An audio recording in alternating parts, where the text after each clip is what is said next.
Welcome to Tarbo Eminent Channel. April 19, 1775, at about 5 a.m., 700 British troops, on a mission to capture Patriot leaders and seize a Patriot arsenal, march into Lexington to find 77 armed Minutemen under Captain John Parker waiting for them on the town's common green. British Major John Pitcairn ordered the outnumbered Patriots to disperse, and after a moment's hesitation, the Americans began to drift off the green.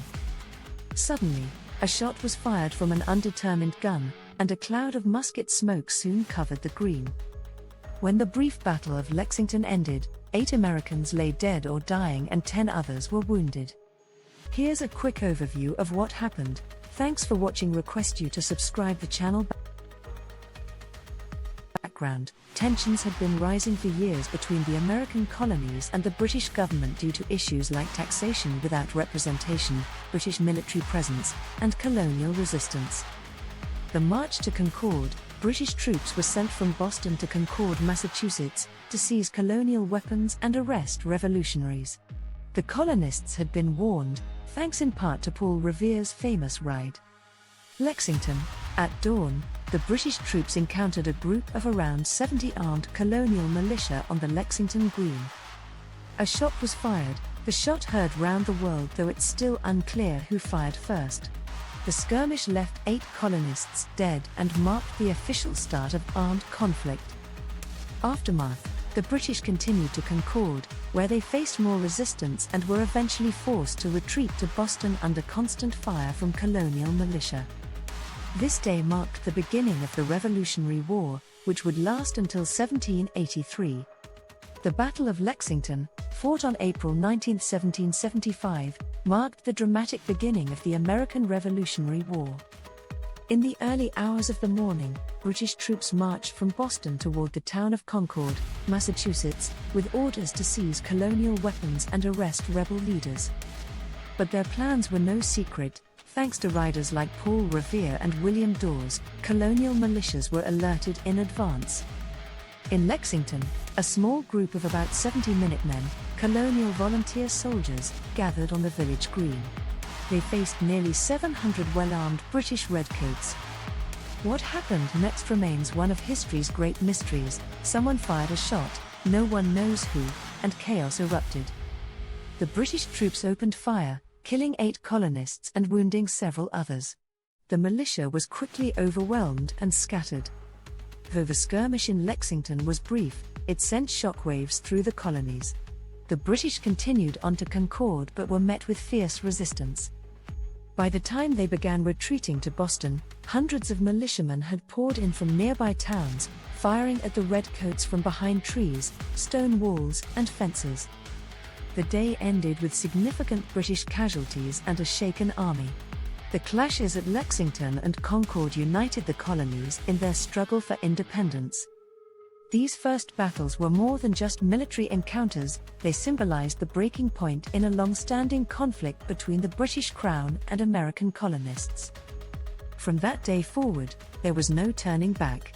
The war for American independence had begun. As news of the fighting at Lexington and Concord spread, colonial communities were electrified. Men left their farms, shops, and homes to take up arms, swelling the ranks of local militias. These citizen soldiers, though largely untrained, were driven by a growing sense of purpose to stand against British control and fight for their rights. In the days following the battle, thousands of militiamen surrounded Boston, trapping the British troops inside the city. This event marked the beginning of the Siege of Boston, an early and critical phase of the Revolutionary War. The political atmosphere also shifted dramatically. Leaders in the colonies, including Samuel Adams, John Hancock, and George Washington, recognized that the conflict had moved beyond petitions and protests.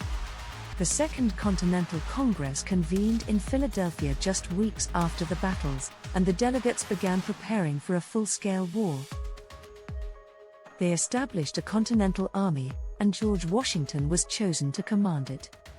What began as a regional skirmish in Massachusetts was rapidly turning into a revolution that would involve all 13 colonies. For many colonists, the events of April 19, 1775, served as a powerful awakening. It was no longer just about taxes or trade, it was about liberty, self-governance, and the future of a new nation. The sacrifices made by those first Minutemen at Lexington and the determined resistance at Concord inspired others to join the cause. They were fighting not just for their homes and families, but for the idea of America itself. The American Revolution, once unimaginable, had begun with fire and blood, and there was no going back. By 1775, tensions between the American colonies and the British government approached the breaking point, especially in Massachusetts, where Patriot leaders formed a shadow revolutionary government and trained militias to prepare for armed conflict with the British troops occupying Boston. In the spring of 1775, General Thomas Gage, the British governor of Massachusetts, received instructions from England to seize all stores of weapons and gunpowder accessible to the American insurgents.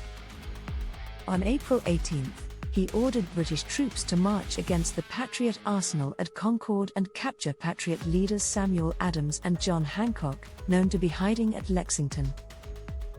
The Boston Patriots had been preparing for such military action by the British for some time, and upon learning of the British plan, Patriots Paul Revere and William Dawes were ordered to set out to rouse the militiamen and warn Adams and Hancock. When the British troops arrived at Lexington, a group of militiamen was waiting. The Patriots were routed within minutes, but warfare had begun, leading to calls to arms across the Massachusetts countryside. When the British troops reached Concord at about 7 a.m., they found themselves encircled by hundreds of armed Patriots. They managed to destroy the military supplies the Americans had collected but were soon advanced against by a gang of Minutemen, who inflicted numerous casualties.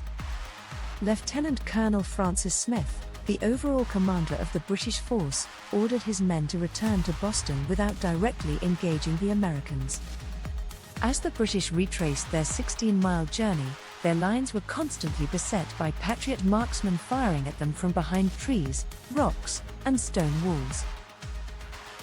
At Lexington, Captain Parker's militia had its revenge, killing several British soldiers as the Redcoats hastily marched through his town.